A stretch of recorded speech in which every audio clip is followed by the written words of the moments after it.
Assalamualaikum warahmatullahi wabarakatuh.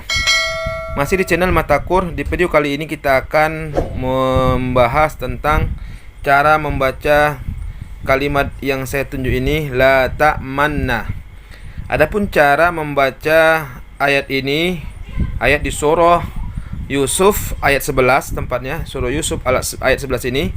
Cara membaca ayat yang saya tunjuk ini dua cara. Pertama ismam, yang kedua raum atau ikhtikhlas. Nah, pertama saya ulangi, pertama cara membacanya ismam, yang kedua raum. Demikian contohnya. Qalu ya abana ma laka la ta'manna ala Yusuf la ta'manna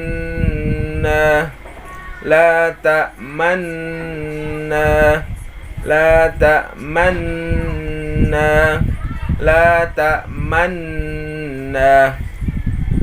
Baca yang salah, la ta'manna. Jadi ketika menyebutkan manna langsung monyong dia, la ta'manna, itu adalah salah.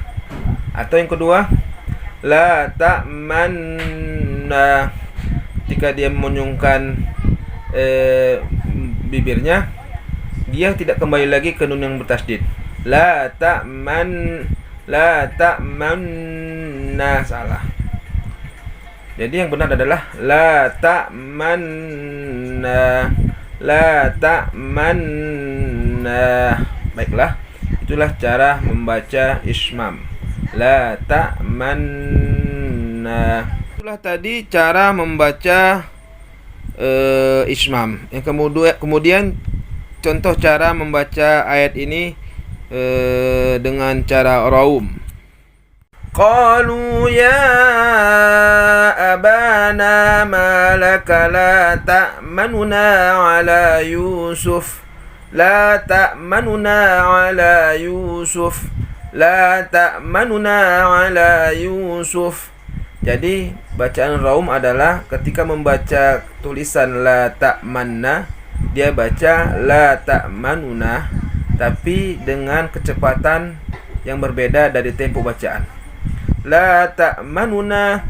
Jadi kalau dia membaca qalu ya abana ma laka la ta'manuna la ta'manuna ala Yusuf, temponya sama, maka itu salah.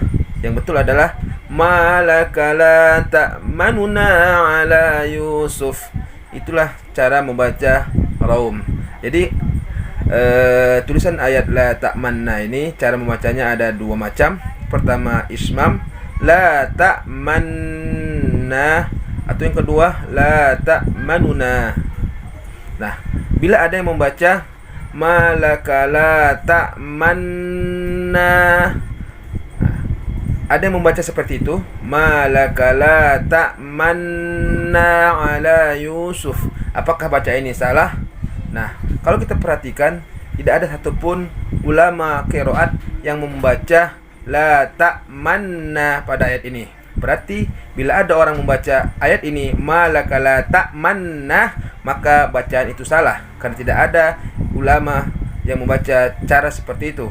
Kenapa bisa? Karena Rasulullah pun pasti tidak pernah mengajarkan cara membaca ayat ini dengan la ta'manna, tetapi dengan cara raum atau ismam. Mudah-mudahan kita tidak salah lagi ketika membaca ayat la ta'manna yang tulisannya seperti itu. Terima kasih.